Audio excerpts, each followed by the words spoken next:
Bismillahirrahmanirrahim. Assalamualaikum warahmatullahi wabarakatuh. Alhamdulillahi wa kafa. Wassalatu wassalamu rasulihil mujtaba Sayyidina Muhammad hadi ila siratil mustaqimil muqtada wa ala alihi wa ashabihi wa man iqtada fahtada. Allah iftah bainahu biqaulin bil haqq wa anta khairul fatihin.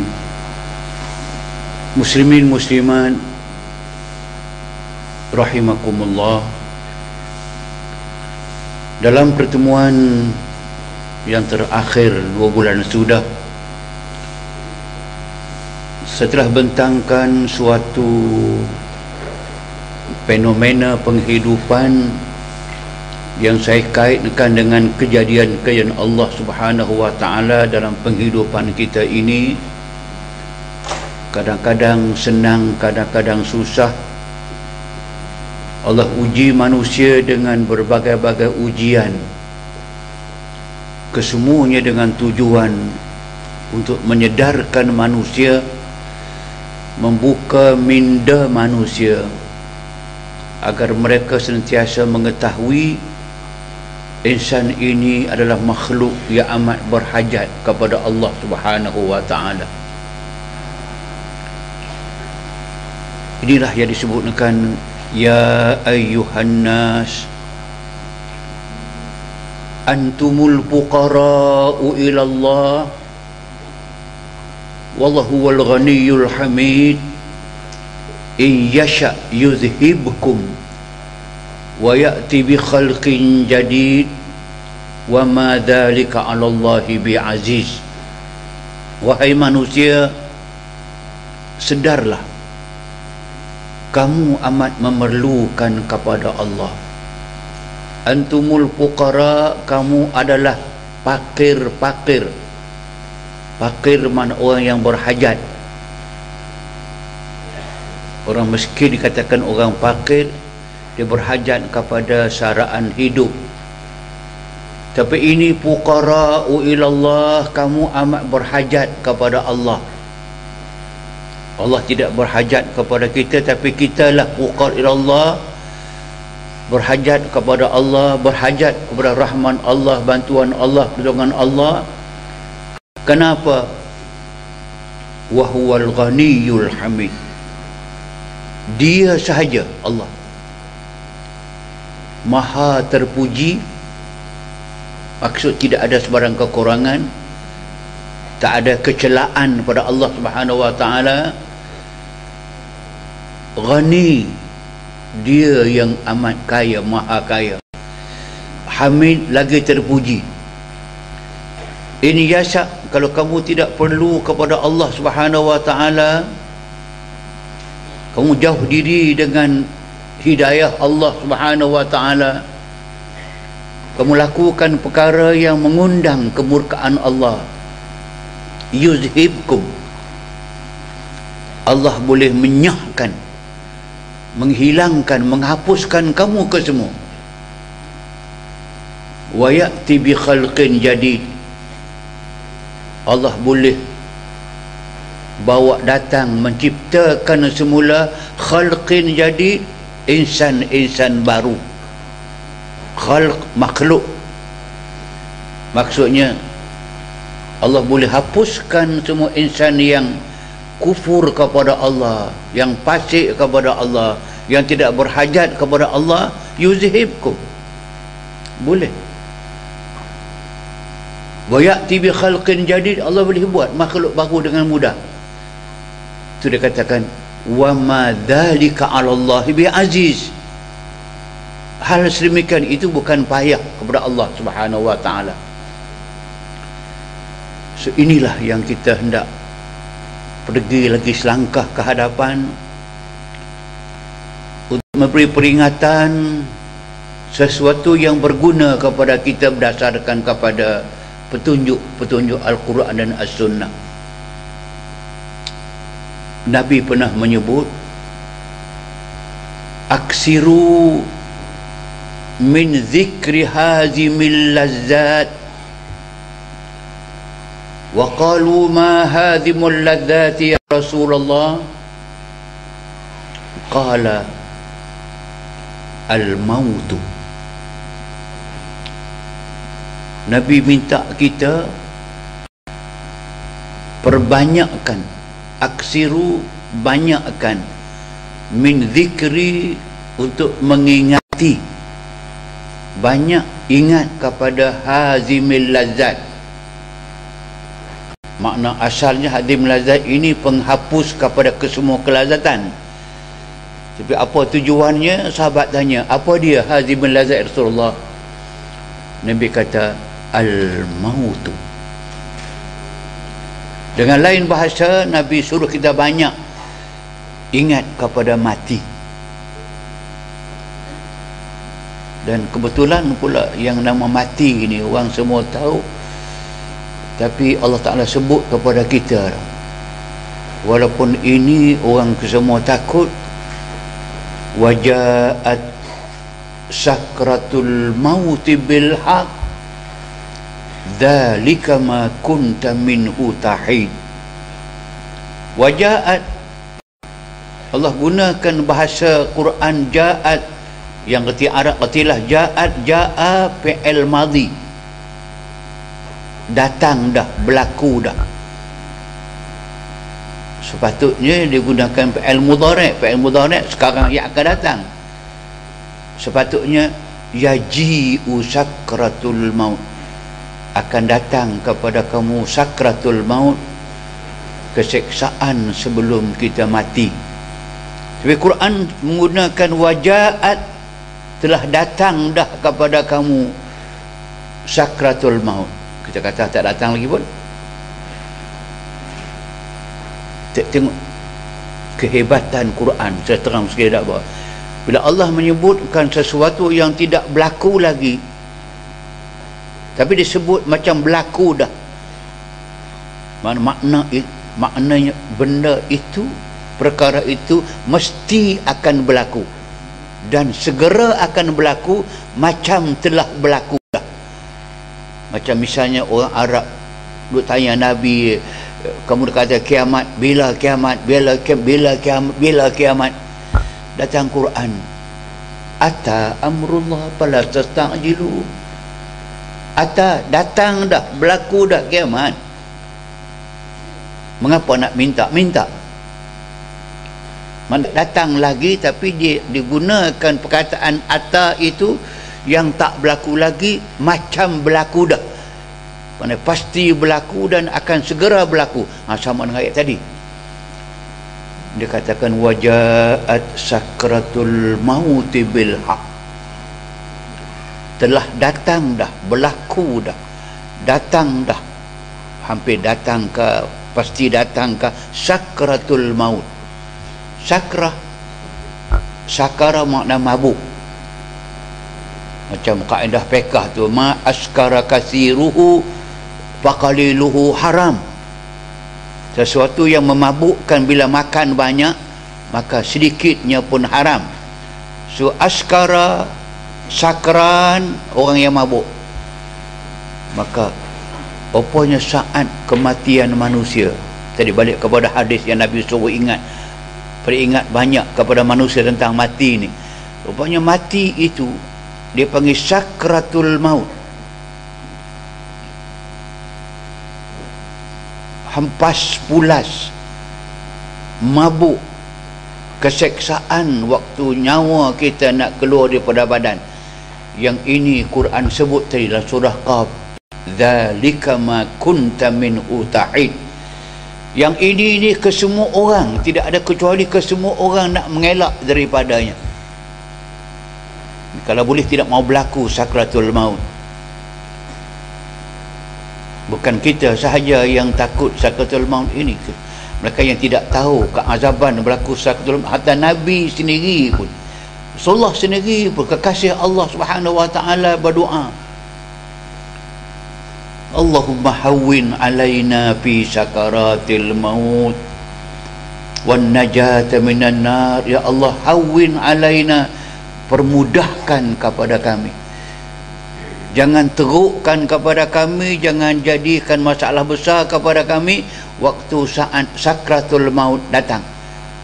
Waktu nyawa kami nak dikeluarkan daripada badan ini, kami minta hawin alaina fi sakaratil maut. Minta permudahkan saat kematian. Ayat inilah yang Nabi sebut tadi, di antara yang Nabi sebut tadi, aksiru, perbanyakkan ingat saat-saat yang seperti ini.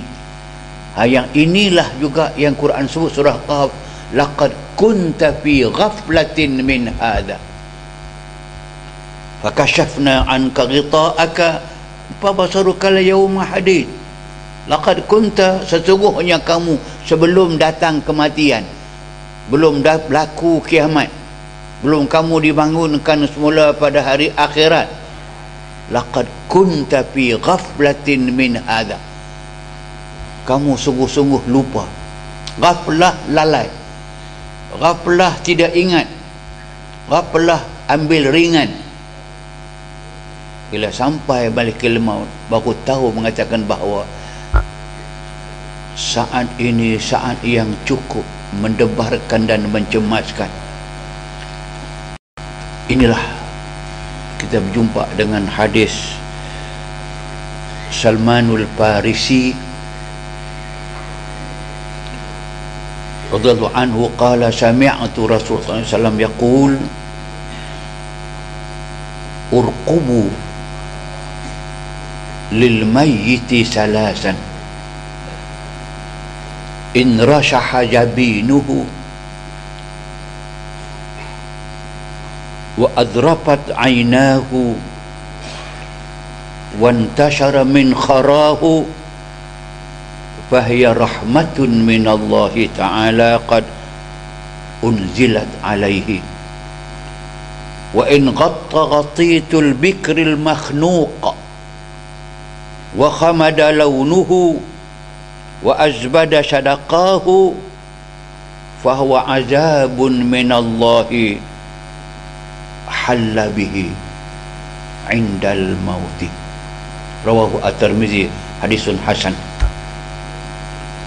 Salman Al-Farisi meriwayatkan Nabi pernah menyebut, kamu tengoklah kepada orang yang hendak mati, ketika orang yang malikul maut datang nak mencabutkan nyawanya, waktu dia menghadapi sakratul maut, ada 3 tanda yang cukup baik, cukup elok. Ada 3 tanda yang tidak elok, nak menggambarkan mudah keluar, susah keluar, seksa, tidak seksa tu daripada mula. Rupanya saya lihat dan kita boleh melihat, rupanya insan, manusia ini, setiap kali kita nak berpindah dari satu alam ke satu alam, bukan perpindahan yang mudah. Kalau contoh lain yang saya sebut, kalau kita nak pindah rumah pun lah, bukan pemudah. Kamu nak pindah pula daripada Lostak ni nak pergi ke Sabah, Sarawak misalnya, nama pindah juga, tapi pindah tempat. Nak kemaskan barang-barang, bawa negara yang hilang, yang patah, yang pecah, itu perpindahan yang kira mudah. Tapi ini perpindahan yang kita nak pindah daripada kita berada dalam alam rahim ibu, nak keluar daripada alam rahim itu kepada alam dunia ini. Kita nampak di mana yang kita nampak susah dan seksa. Ibu yang mengandung nak melahirkan anak, walaupun kita lelaki tak tahu sangat, tapi kita boleh rasalah, boleh nampaklah betapa seorang ibu yang Quran kata hamalathu ummuhu karha wa arda'athu karha, mengandung pun begitu rumit dan begitu susah, terpaksa menghadapi tu. Hamal wahnan ala wahnin, susah atas susah, wahnan lemah atas lemah, wahnan, sakit atas sakit sepanjang mengandung. Nak lahirkan anak pula kadang sampai tergadai nyawa, kadang terpaksa tak boleh keluar cukup pintu biasa, keluar ikut tingkap. Dan ya, walaupun dia azab, walaupun dia sakit, tapi keindahan Allah buat kepada manusia ini. Kalau tidak ibu yang sakit ketika melahirkan anak, maka kesayangan, sesuatu yang susah nak dapat itu, sebab tu banyak pada ibu. Dan orang kata yang paling banyak sekali melakukan kerja-kerja untuk membesarkan anak itu banyak kerja ibu. Sebab tu itu kita nampak satu senang fahamnya, itu satu daripada episod penghidupan. Apabila nak keluar daripada rahim ibu, daripada alam ibu kepada alam dunia ini, ada kesengsaraan, ada kesusahan pada ketika itu. Sama dengan bila nak keluar, nak pindah daripada alam yang sedang kita berada ini, nak pindah, nak keluar, nak masuk ke mana? Nak masuk kepada alamul qabri. Senang kan nak masuk? Hatta nak keluar daripada ruh, nak keluar badan sendiri pun dah teruk. Teruk macam mana? Ini yang ditafsir hadis Nabi, hadis Salman Al-Farisi, kamu lihatlah. Ini untuk pengajaran, untuk peringatan bagi orang yang sedang dicabut nyawanya itu. Tengok dulu 3 petanda. Yang pertama, in rasyaha jabinuhu, kalau saat akhir dia kamu nampak dahi dia merecik peluh yang luar biasa. Peluh macam air yang disemburkan ke dahinya, memang peluh, dilap pun dia peluh. Itu satu. Wadharafat ainahu, matanya mengeluarkan air yang banyak, keluar ke sini, keluar tengah-tengah.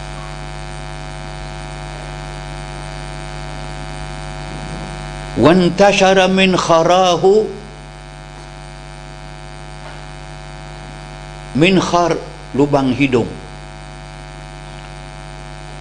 Dengan lain perkataan, air hidung dia keluar, air mata dia keluar, dahi dia penuh dengan peluh. Kalau 3 ini kamu nampak kepada seorang yang hampir kepada mati dan dia mati dengan itu, Nabi kata fahiya rahmatun minallah qad nazalat alaihi. Itu pertanda baik, rahmat Allah turun kepadanya. Biasanya kalau ini berlaku, roh akan keluar dengan begitu lembut, hatta kita yang menghadapi dia pun tidak nampak petanda yang akhir, melainkan tiba-tiba nampak diam sahaja dan akhirnya ternyata ruhnya sudah dikeluarkan dengan begitu lembut. Itu dikatakan fahiya rahmatun minallah qad nazalat alaihi. Itu pertanda rahmat Allah turun kepadanya, dia akan diberkati lepas itu. Tapi wa in ghatta ghatit bikril makhnuq, ghatta ghatit, dengkur. Kalau kamu lihat dia sedang mendengkur ataupun macam napas tidak boleh keluar, macam orang yang dengkur kuat, nyawa suara dari dalam rengkung, ghatit, bunyi macam orang kata lembu kena sembelih. Al-makhnuq, macam orang yang kena cekik pula. Satu. Wa qamada launu, mukanya tiba-tiba berubah menjadi kegelap-gelapan. Wa azbada syadaqahu, syadaqah ialah rahang ni, rahang dia ataupun mulutnya tenganga. Tiga ya. Satu, dengkurnya kuat luar biasa, macam orang kena cekik. Yang kedua, rupa mukanya berubah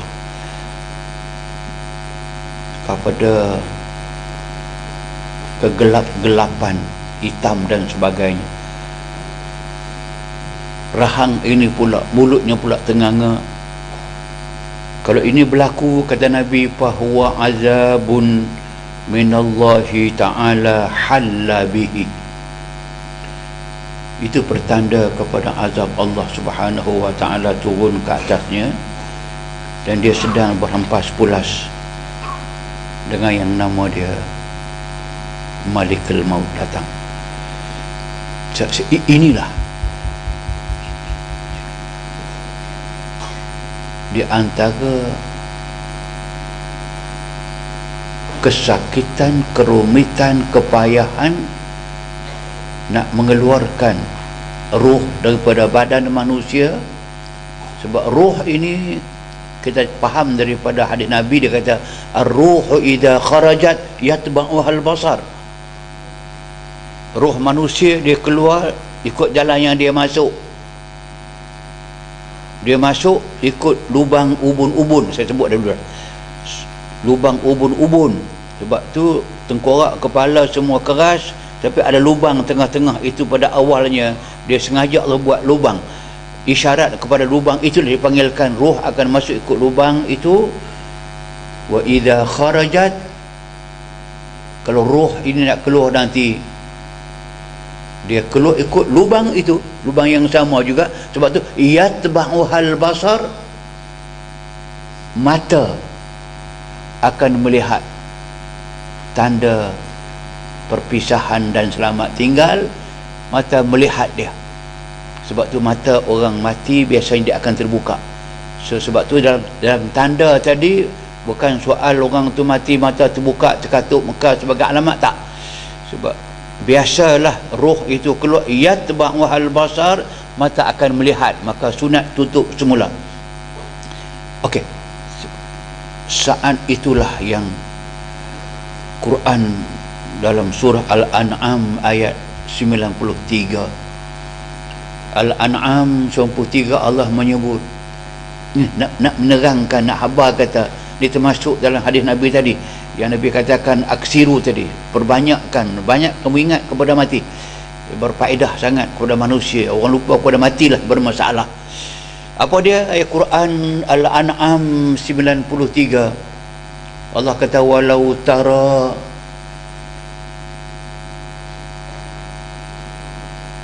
idz zalimuna fi ghamaratil maut wal malaikatu basitu aydihim akhriju anfusakum al yawma tujzauna adzabal hun bima kuntum taquluna 'ala Allahi ghairal haqq wa kuntum an ayatihi tastakbirun. Allah kata walau tara, kalaulah Allah izinkan kamu melihat, melihat dengan mata kepala kita kah, melihat dengan mata hati kah. Tapi Allah nak ceritakan kedahsyatan, kengerian waktu ruh kita nak diambil oleh malaikat. Walau tara, kalau boleh kamu lihat. Kalau tak boleh lihat pun ada Quran yang menyebutkan, kita faham apa dia maksud dia. Apa dia? Iziz zalimuna, waktu orang-orang yang termasuk dalam golongan orang yang zalim. Orang zalim ini adalah orang yang menginayai diri dia. Dia buat dalam hidup ini perkara-perkara yang akan merugikan hidupnya lepas mati.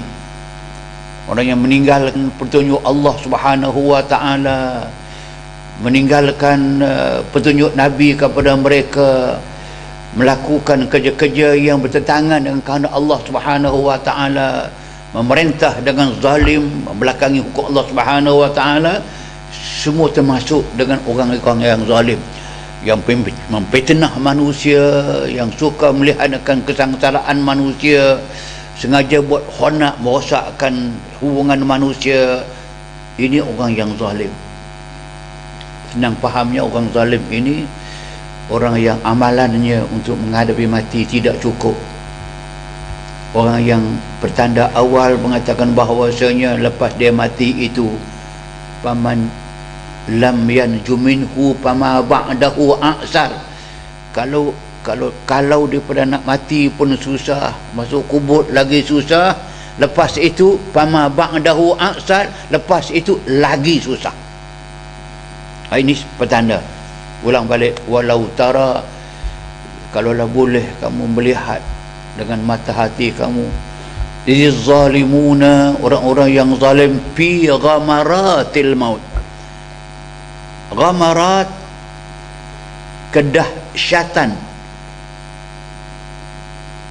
kengerian, keterukan waktu ruh nak keluar daripada badan, tu ghamaratil maut, maut kematian. Kedahsyatan pada ketika itu apa berlaku? Wal malaikatu basitu aidihim, malaikat datang kepada mereka dengan membawa tangan besi, tangan keras, tangan kasar. Buat apa? Tu kalau ada ayat yang kedua dikatakan bahawa walau tara iz yatawaffal ladzina kafarul malaikatu yadribuna wujuhahum wa adbarahum wa zuqu adzabal hariq. Ayat menerang ayat, ayat menyebut makna ayat. Basitu ini, malaikat datang kepada orang yang zalim tadi ini, yang tidak cukup persediaan, dengan tangan besi, dengan penukul besi, yadribuna wujuhahum, dia pukul muka dengan penukul besi yang dia bawa. Sebesar mana penukul besi? Penukul besi besarnya lebih kuranglah 10 kali ganda dengan saiz muka dia. Cuba perempuan, tuan-tuan bayangkan kalau kita ambil sebiji telur, kita pukul dengan penukul besi, telur apa jadi? Malaikat memang sudah kuat, tangan-tangan besi, bawa mitraqatun minal hadid, mitraqah penukul besi, yadribuna wujahum, pukul muka. Ruh juga tidak mau keluar. Wa adbarahum, dibalikkan di belakang kita, dipukul di belakang kita. Asal dubur makna punggung, adbar ni punggung, punggung maknanya di belakang-belakang mereka. Bukan pukul saja, suara kuat menyebut akhriju anfusakum, keluarkan, keluarlah wahai ruh. Nafsun, anfus ini ruh, diarahkan ruh keluar, dan dengan suatu sebutan yang amat tidak sedap didengar, al-yauma tujzauna adzabal hun. Al-yauma bermula dengan saat sekarang ini, hari ini, waktu ini, kamu akan menerima azab Allah. Azabal hun, amat yang cukup hina kepada kamu, azab yang kamu tak mau ingat dahulu di dunia. Tadi dah di antaranya mati dalam keadaan muka dipukul dengan mutraqatul hadid, tak kemek ke? Tapi ini berlaku dalam alam ruh. Badan hanya nampak tadi, yang 3 tanda yang akhir tadi, kalau dengkurnya luar biasa, rupanya kejap sebam, sekejap hitam, sekejap begini, mulutnya tenganga dan susah ditutup dan sebagainya. Ini azab al-hun. Maksud ada hadis lain yang Nabi pernah menyebut, sahabat bertanya Nabi, bagaimanakah gambaran orang yang nak mati, orang yang zalim ini ya Rasulullah? Nabi pernah menyebut dalam satu gambaran, dia kata ruh dalam badan manusia boleh diibaratkan seperti pokok duri, pokok duri yang tumbuh dalam badan kita. Perdu pokok itu berada di kaki kita, batang dan dahannya yang penuh dengan duri mengambil tempat dalam badan kita, dalam tangan-tangan kita, dalam belakang kita, punggung kita. Di kepala kita ini pucuk kepada pokok yang berduri itu. Bagi ayat yang mengatakan izz zalimuna fi ghamaratil maut, orang ini bila roh dia nak keluar, malaikat macam memegang pucuk pokok yang ada duri tadi, dia nak cabut keluar daripada kepala. Macam mana pula dahan-dahan yang ada di tangan-tangan dia, di paha, di kaki dia, duri pula. Senangkah cabut? Itu gambaran. Sebab dia katakan ghamrah, tenggelam, timbul kesesakan, kehebatan. Bahasa pula al-yauma, hari ini, mula dengan saat ini kamu akan menerima balasan yang hina bima kuntum taquluna 'ala Allah ghairal haq. Ini sebagai balasan daripada dahulunya semasa hidup kamu ini, apa yang kamu tak kata kepada Allah. Allah tidak adil, Allah buat undang-undang, undang Allah ini kejam. Yang saya diulang kata, saya kata apa, sampai kes Kartika Sari itu kena nak dihukumkan dengan hukum Islam sedikit sahaja, sampai hari ini bermasalah. Macam-macam hal, menghadap raja lah, menghadap itulah, inilah, semua dia, mereka tu melayan dia. Tapi hukum lain yang bukan hukum Allah Ta'ala selesai banyak dah, tak ada masalah. Bila main hukum Allah Ta'ala, hukum Allah, hukum Islam ini, macam-macam karina, macam-macam penghinaan orang sebut. Itu saya kata, ini baru jumpa. Yang dikatakan bahawa bima kuntum taquluna 'ala Allah ghairal haq. Kamu duk mengata pasal undang-undang Allah, undang-undang Islam ini yang tidak benar, hak. Kamu tuduh macam-macam, kamu fitnah macam-macam, kamu hina agama macam-macam cara. Yalah, kalau kita makna menghina bukan mesti dengan perkataan, dengan percakapan, dengan tidak mengindahkan hukum Allah Ta'ala pun satu penghinaan. Tak ada usaha yang serius untuk mengajak manusia taat kepada hukum Allah Ta'ala ini, satu penghinaan. Bima kuntum taqulun ghairal haq wa kuntum an ayatihi tastakbirun. Wa kuntum, dan kamu ni duk cakap orang yang sedang diambil nyawa. Wa kuntum, dan kamu an ayatihi, dengan ayat-ayat Allah, tastakbirun, kamu takabur, kamu tolak. At-takabbur makna dia batrul haq, kita menolak yang benar.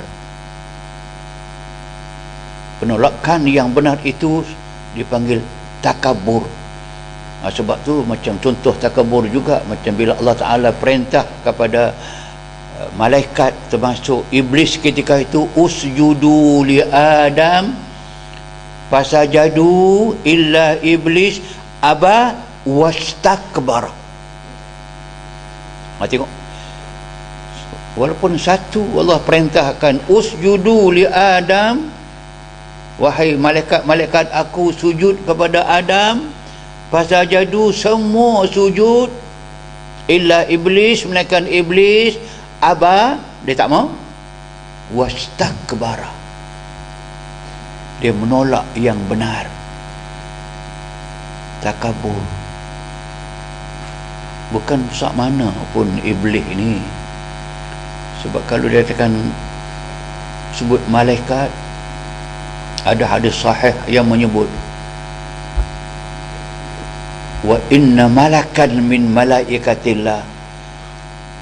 Kamu nak tahu kata malaikat yang sujud kepada Adam tadi banyak mana? Termasuklah yang sujud itu ada malaikat yang Allah Ta'ala buat dia, Nabi kata besar dia, hebat dia. Inna baina syahmata udhunih wa atiqihi masirata salasami'atin sinina.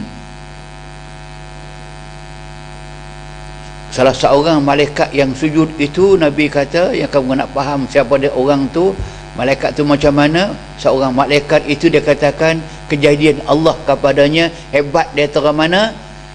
Kalau dia tidur lah, sebagai contoh saja, dia tidur atas bumi katakan begitu, kamu nak berjalan di antara syahmatil uzun, di antara hujung cuping telinga ila atiqi sampai ke bau dia ni.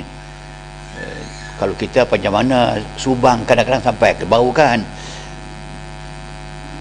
Malaikat ini pula jika dia tidur, Nabi kata wa in ma baina syahmata udhunihi wa atiqihi masirah perjalanan, jarak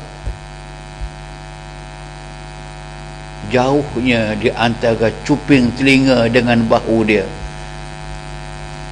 kamu boleh berjalan selama 300 tahun baru sampai. Salasumi'atin sinin, hadis 300 tahun perjalanan baru sampai antara cuping telinga dengan bahu. Cuba anda buka tengok ujung kepala atau ujung kaki dia. Sehebat itu makhluk. Fasajadal malaikatu kulluhum ajma'un. Kesemua mereka itu patuh kepada perintah Allah, taat kepada perintah Allah, illa iblis, melainkan iblis. Kenapa? Aba, dia tak nak. Wastakbara, dia kata khalaqtani min nar wa khalaqtahu min turab ana khairun min. Aku kamu buat daripada cahaya, daripada api.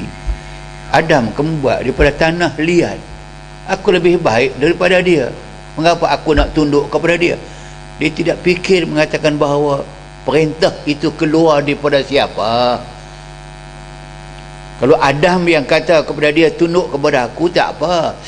Tapi Allah yang mengatakan wa qala rabbuka, Tuhan kamu kata tunduk, maka tunduklah. Jadi makna saya nak bawa tadi balik, wa kuntum an ayatihi tastakbirun. Kamu takabur dengan ayat-ayat Allah, kamu tidak patuh dengan perintah Allah yang jelas. Allah kata fahkum bainahum bima anzalallah wa la tattabi' ahwa'ahum. Hukumkan manusia dengan hukum Allah, jangan kamu ikut hawa nafsu mereka. Allah kata begitu. Fahkum, kamu hukum dalam kesemua hal. Quran ada kesemuanya. Fahkum, kamu hukum. Mengapa orang tidak ambil hukum? Mengapa orang tidak mencari jalan menolak hukum? Kenapa? Kerana wa kuntum an ayati tastakbirun. Kamu takabur kepada hukum Allah Ta'ala. Kalau ini termasuk tadi daripada awal, iziz zalimuna bi ghamaratil maut. Orang-orang inilah yang sedang berhempas pulas ketika mereka nak dimatikan. Sinilah dia katakan kalla idza balagatit taraqi wa qila man raq wa qila man raq wa dhanna annahu al-firaq waltaffatis saqu bis-saq ila rabbika yawma idzil masaq. Semua orang akan berjumpa ini. Apa dia dalam surah Qaf ini jelas. Kalla, bahkan sesungguhnya, iza balagatit taraqi, bila ruh ini mulai keluar, daripada bawah kaki mulai sejuk. Tempat yang roh sudah tidak ada, dia sejuk. Orang yang hampir mati, orang yang sedang nazak, selalunya orang tua-tua yang kita pun tua lah kira. Kalau pegang kaki dia sejuk. 2 hari sudah saya ziarah seorang kawan di hospital Selayang, tapi dia boleh bercakap. Boleh ketawa dengan saya, boleh joke dengan saya, kawan baik. Tapi kaki dia saya pegang sejuk.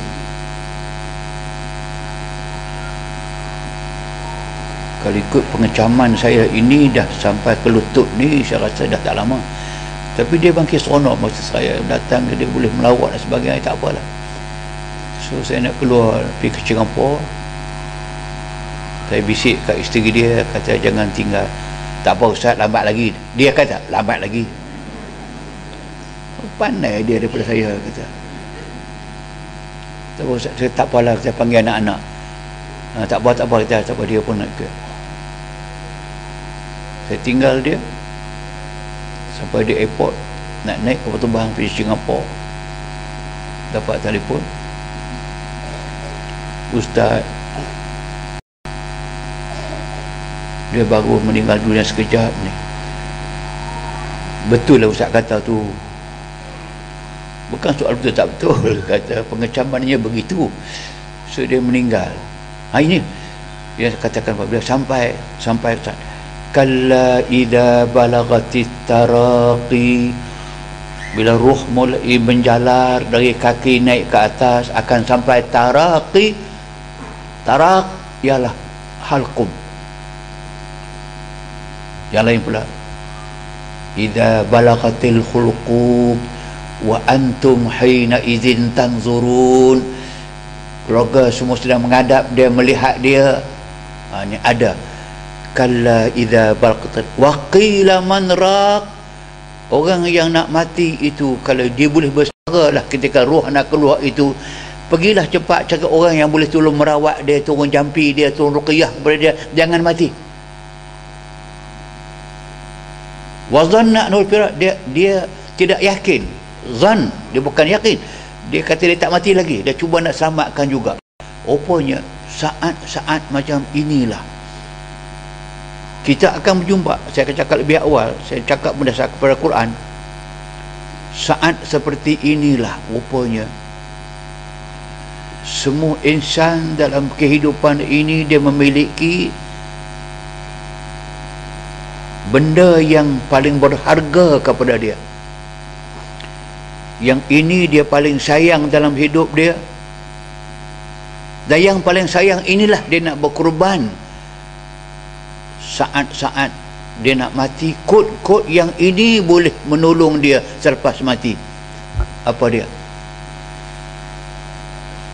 Rupanya walaupun kita nak sangat supaya kita boleh pertahankan barang yang paling kita sayang dalam kehidupan ini sampai saat kematian. Apa yang paling kita sayang? Kita boleh nama apa pun, sayang kepada isteri ke, sayang kepada anak ke, pangkat besaran ke, apa saja yang kita miliki. Rupanya Quran sebut tidak. Manusia ini yang paling dia sayang sebenarnya ialah harta benda dia. Kalau orang tanya dia tak sebut yang tu, dia sebut yang lain. Saya sayang kepada agama saya, sayang kepada perjuangan saya, sayang kepada macam-macam. Dia jarang sebut saya sayang kepada harta. Dan Allah tetap sebut. Dia katakan wa tuhibbunal mala hubban jamma. Kamu sebenarnya amat mengasihi kepada harta dengan kasih yang melampau-lampau. Hubban jamma, kasih yang teruk. Rupanya betul. Memang betul. Bila sampai kena mati, itu yang Quran sebut wa anfiqu mimma razaqnakum min qabli an ya'tiya ahadakumul maut fayaqula rabbi laula akhartani ila ajalin qarib fa asaddaqa wa akun minas salihin.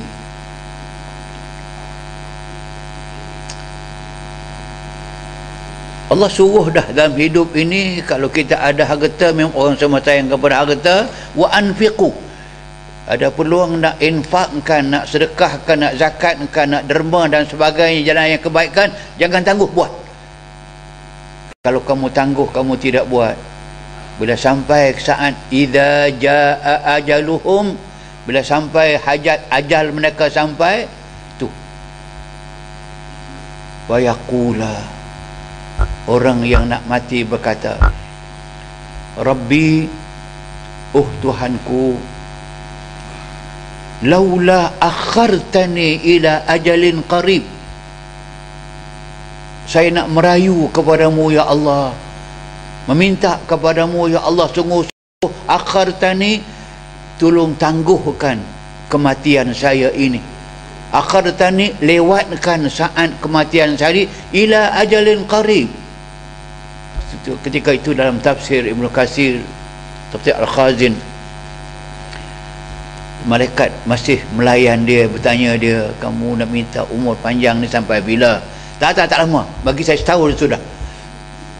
Tu dia, setahun panjang lah. Tak apa, bagi saya sebulan. Sebulan 30 hari, berapa ratus jam. Bagi seminggu.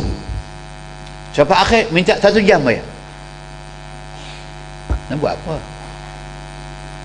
Dia kata, bagi umur saya, hidup saya, fa'as-saddaqa, saya nak beri sesuatu yang paling saya sayang dalam hidup ini.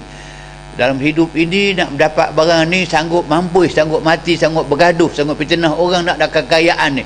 Fa'as-saddaqa, saya nak sedekahkan semua harta saya. Wa akun minas salihin, saya berjanji nak jadi orang yang saleh, orang yang baik. Situ saya kata, mengapa dia tidak kata, mengapa kita tak nak kata, nak mati sangat dah, berilah umur saya tambah lagi sikit. Nak apa? Nak pergi buat umrah. Oh, panjang lah buat umrah ni, kata cerita. Tak apa, bagi saya peluang nak berzikir buang 100,000 kali, bagi saya peluang nak semayang tahajud, semayang hajat, sebagainya. Kesemua itu dia tak minta. Kita juga sama nanti. Itu saya cakap lebih awal, kita nak bila kita nak berkorban saat-saat yang cukup berharga ini, nak berkorban sesuatu yang paling berharga kepada kita. Apa yang berharga pada kita itu? Harta saya yang banyak selama ini. Fa'as-saddaqa, nak sedekahkan ke semua sekali. Wa akun minas salihin, saya nak jadi orang yang baik, orang yang soleh. Dia pujuklah macam mana pun malaikat. Malaikat tak makan pujuk. Walan yuakhirallahu nafsan idza jaa ajaluha wallahu khabirum bima ta'malun. Lan yuakhirallahu, tidak sekali-kali Allah akan memberikan tempoh kepada kamu umur panjang. Ajalin qarib, ajal yang sedikit kau minta tadi ni, setengah jam ke, alah, tak boleh.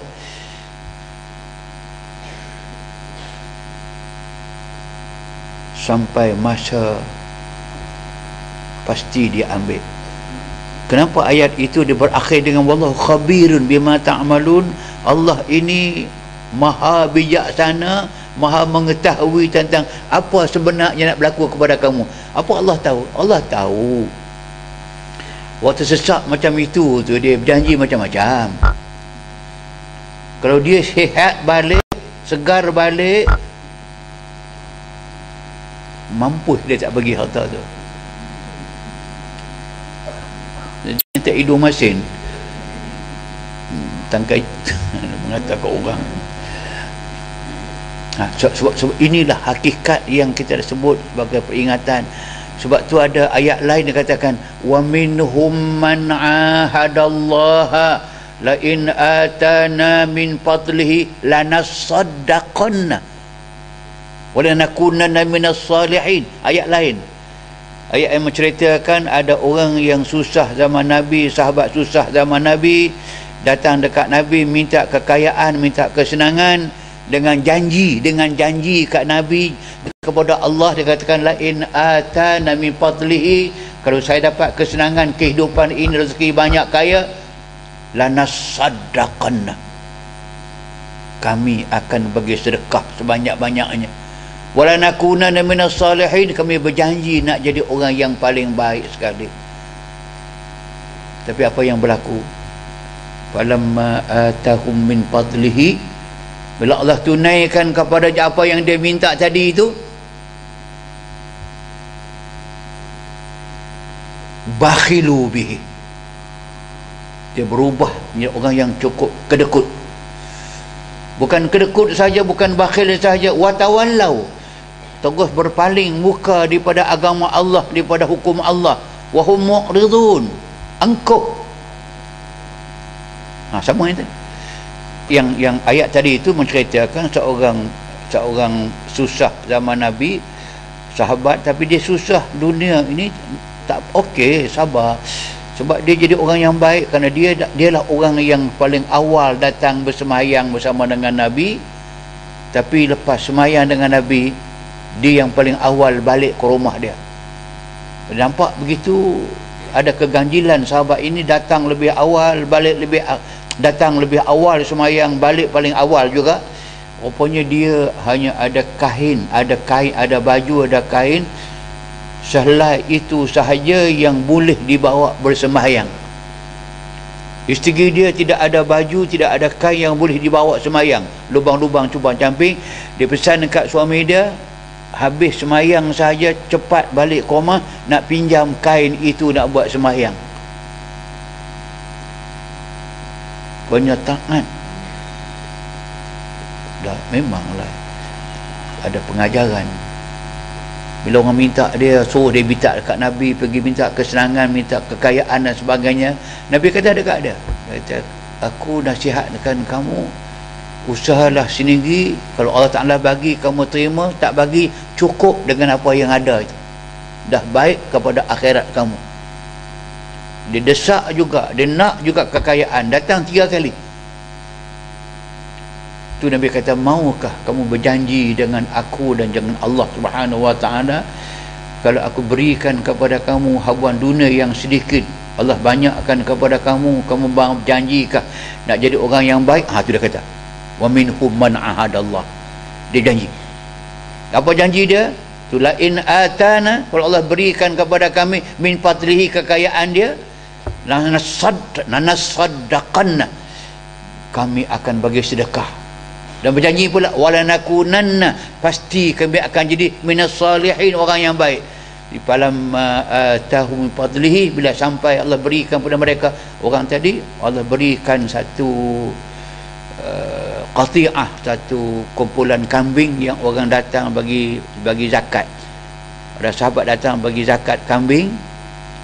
Qati'ah itu beberapa ekor lah, katakan 10 ekor begitu, bagi Nabi pegang kepala kambing itu dengan doa dia, barakahlah kamu dan kayalah kamu, tapi jangan lupa janji kamu. Dia ambil kambing itu balik.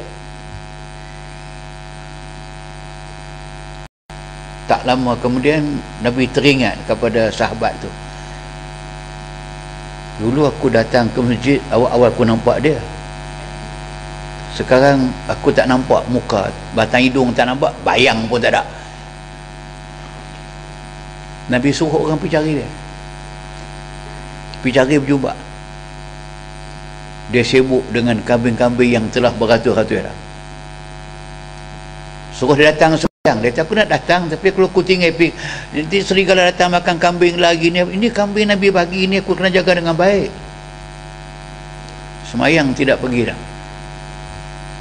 Nabi SAW tanya dia bayar zakat ke tidak? Zakat pun tak bayar. Ini yang Quran sebut tadi. Bila dapat bakhilu bihi, dia bakhil, watawallau, dia berpaling, sembahyang pun tidak, zakat pun tidak, wahum mu'ridun. Yang dijaga, fa'aqabahum nifaqan fi qulubihim ila yaum yalqawnahu bima akhlafullah ma wa'aduh. Orang itu Allah capkan dalam hatinya hati nifaq, hati munafik. janji tidak tunai. Kata jika dapat kekayaan nak tunaikan kewajipan, haram tak buat kewajipan, ini orang munafik. Fa'aqabahum, kerana itu mereka dapat akibatnya nifaqan fi qulubihim, munafik dicap dalam hati mereka. Sampai bila ni? Ila yaum yalqaunahu, nifaq itu, munafik itu terus kekal kepadanya sampai nak mati pun munafik, dalam kubur munafik, berdiri dan tidak depan Allah Ta'ala pun berdiri sebagai seorang munafik. Tahu tak munafik tempat akhir di mana? Innal munafiqina bidarkil asfali minan nar. Orang yang sabit munafik itu akhirnya mereka akan ditempatkan darkil asfal, pada kerak neraka yang paling bawah. Dark, kerak, asfal yang paling bawah daripada api neraka. Maksudnya tempat yang paling panas sekali ialah darkil asfal. Itu tempat Allah Ta'ala sediakan kepada orang yang munafik. Sebab tu saya balik tadi bila inilah dia kesemua termasuk dengan orang yang wa kuntum an ayatihi tastakbirun, yang takabur dengan hukum Allah, yang menolak hukum Allah Subhanahu Wa Ta'ala, yang sampai tadi berjanji pun baru sampai kepada peringkat la iza balaqatit taraqi, bila sampai ruh sampai kengkung dah, masih nak cari juga orang yang boleh mengubatkan mereka, tapi kesemuanya tidak boleh. Hatta hadis Bukhari, hadis paling sahih daripada Aisyah radhiyallahu anha, menyebut bahawasanya kita lihat balik bagaimana Allah nak ambilkan, Allah suruh malaikat nak ambilkan ruh kekasihnya Nabi Muhammad ahsana khalqillah, ajmal khalqillah, akram khalqillah, afdal khalqillah. Tidak ada seorang manusia dalam dunia yang memiliki satu keistimewaan, kelebihan melainkan ada pada Nabi. Nabi mana ada keistimewaan? Ada pada Nabi. Contohnya kalau kelebihan yang ada pada Ibrahim sebagai Khalilur Rahman, Nabi sebagai Habibur Rahman. Khalil kawan, tapi Nabi kekasih Allah Subhanahu Wa Ta'ala. Nabi Musa bercakap dengan Allah, wakal Musa taklima, Nabi naik sampai ke atas menghadap Allah Subhanahu Wa Ta'ala dalam satu kam dan kaf yang tak boleh kita bincang. Tapi fa'auha ila abdihi ma auha, diwahyu terus kepada Nabi bagai yang diwahyukan. Kalau Nabi Daud ada suara yang cukup merdu, Muhammad lebih merdu daripada itu. Suara Muhammad didengar oleh semua makhluk, makhluk juga akan berselawat bersama dengan mereka.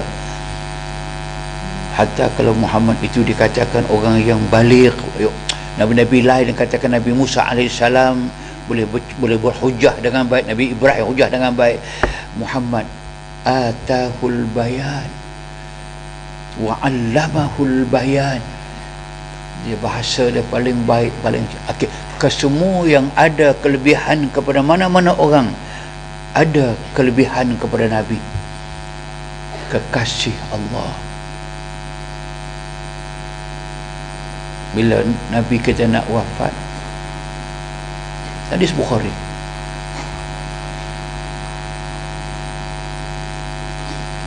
dia tidak sakit teruk sampai kata pingsan, sampai tak sedar, sampai tarik nafas, dia masih boleh bercakap. Yang di antara yang akhir yang Nabi bercakap itu bila Nabi dalam keadaan dia sakit tapi tidaklah teruk, boleh bercakap, dia boleh bangun, boleh duduk. Ketika itu dia meminta air tas, dia meminta satu macam kita panggil besen air lah, tastun minal ma', tas besen, dia minta besen, dia minta air, orang bubuh air. Nak buat apa? Dia kata, bacalah Aisyah, Al-Mu'awwizat dalam air ini. Aisyah kata, ya Rasulullah, Quran turun kepadamu ya Rasulullah, siapalah saya nak baca di depanmu, saya nak kamu baca, kamu bacalah. Aisyah baca dalam air itu ruqyah lah. Nabi ambil tangan dia masuk dalam bekas itu, basah tangan, lap sendiri muka dia dengan badan dia. Dia kata, inna li sakaratil mauti lahazat. Sakaratil maut ini dia datang pergi, dan ada saat-saat yang cukup mendebarkan. Waktu itulah semua orang dalam bilik itu mendengar suatu suara yang lunak, yang cantik, yang halus, pada Assalamualaikum. Nabi menjawab salam. Nabi minta Aisyah, tak, maaf saya, minta Fatimah, anak dia Fatimah, cuba pergi tengok di belakang tu siapa yang membagi salam. Fatimah pergi belakang, sekejap dengar suara Fatimah itu mula perlahan, lepas tu kuat, lepas tu kuat, lepas tu kuat. Tapi pergi panggil Fatimah balik. Fatimah datang masuk balik. Dia kata, wa ma az'ajaki ya penata, apa yang fungsi yang kamu tinggi suara tu, kenapa wahai anakku? Dia kata, rajulani, dua orang laki-laki, gharibani, aku tak kenal. Sahabat aku kenal, adik-adik aku kenal. Gharibani, orang ganjil. Dia minta nak menghadap, nak masuk ziarahmu ya abata. Tapi apa kamu jawab? Saya jawab, kata, tak boleh, ayah perlu rehat, jangan diganggu waktu ni. Dia kata, nak berjumpa juga. Saya kata, tak boleh, lain kali lah. Dia nak masuk juga. Saya, tak boleh. Itu yang makin tinggi suara. Kata, ya penata, anakku,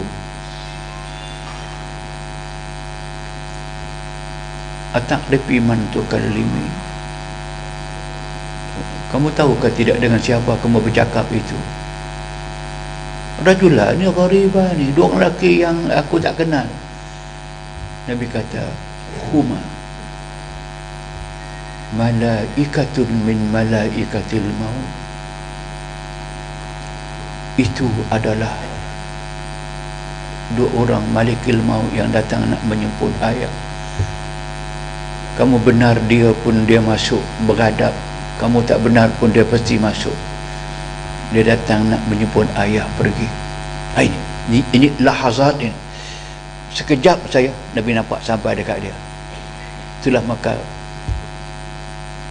hadis Aisyah, kanat baina yadayhi rakwah fiha ma faja'ala yudkhilu yadayhi fil ma. Aisyah kata saat-saat akhir dia di tepi Nabi itu ada rakwah tadi yang terkata kertas, ada pesen air, dalamnya ada ayat yang telah saya doakan kepadanya. Dia masukkan tangan di dalam tu, yamsah biha wajahu, Nabi menyapu sendiri muka dia. Dia boleh bergerak dengan elok, boleh bercakap dengan elok, sapu badan. Apa dia kata? Wa yaqul, Nabi bersabda ketika itu, dia kata apa? La ilaha illallah, inna lil mauti sakarat. Tak ada Tuhan yang disembah dengan sebenarnya melainkan Allah. Sesungguhnya saat-saat kematian ada sakarat, kemabukan, kesangsaraan sebelum kematian. Hadis Tirmizi daripada Aisyah juga mengatakan, ma aghbatu ahadan bihawni mautin ba'da alladhi ra'aitu min shiddati mauti Rasulullah SAW. Aisyah sebut dalam hadis yang Tirmizi mengambil meriwayatkan, dia kata, Aisyah sebut, selepas aku melihat Nabi wafat di hadapanku. Cerita tawaffa baina syahri wa nahri. Nah ni leher, syahri riba. Nabi wafat, dia kata di antara rengkung aku dengan riba aku. Hati Nabi letakkan dada dia, kepala Nabi berada atas dada Aisyah. Hati dia bukan, dia bangun. Apa dia kata pada ketika itu? Aisyah katakan bahawa aku melihat nyawa dia keluar. Aku tidak adalah dalam kepada aku ni, tidak ada seorang pun dalam dunia ini aku yakin yang akan mati mudah, kerana Nabi sendiri pun aku lihat matinya ada sedikit kepayahan. Kalau dia pun susah, sakratul maut itu susah, mengapa kita tidak takut kepada sakratul maut? Karena itulah maka ini saat yang akhirnya insan itu terpaksa berpisah daripada alam yang hidup nyata sekarang ini kepada alam akhirat, yang itulah proses kematian yang berlaku. Kita mengharapkan, kita bersedia untuk menghadapi saat-saat seperti ini dengan mengharapkan Allah Subhanahu wa taala, Allahumma hawwin alaina fi sakaratil maut najati minan nar wal afwa 'indal hisab. Kita minta selalu, ya Allah, mudahkanlah kepada kami saat akhir kematian kami dan selamatkan kami. Najati minan nar, selamatkan kami daripada api neraka. Wal afwa 'indal hisab, ampunlah kami waktu kami dihisabkan. Inilah dia dalam tajuk saya bincang pada hari ini, bagi maksud meletakkan kepahaman kepada kita dan ke mana kita nak pergi, apa kita nak buat, dan tengok contoh orang yang baik, orang yang tidak baik itu. Bagaimana mengatakan bahawa inilah qul innal mautal ladzi tafirruna minhu fa innahu mulaqikum wa saturadduna ila alimil ghaibi wasyahadah fayunabbiukum bima kuntum ta'malun. Qul, katakanlah kepada manusia, wahai Muhammad, sesungguhnya mati itu semua orang nak lari daripadanya. Larilah ke mana pun, fa innahu mulaqikum, mati pasti akan berjumpa dengan kamu.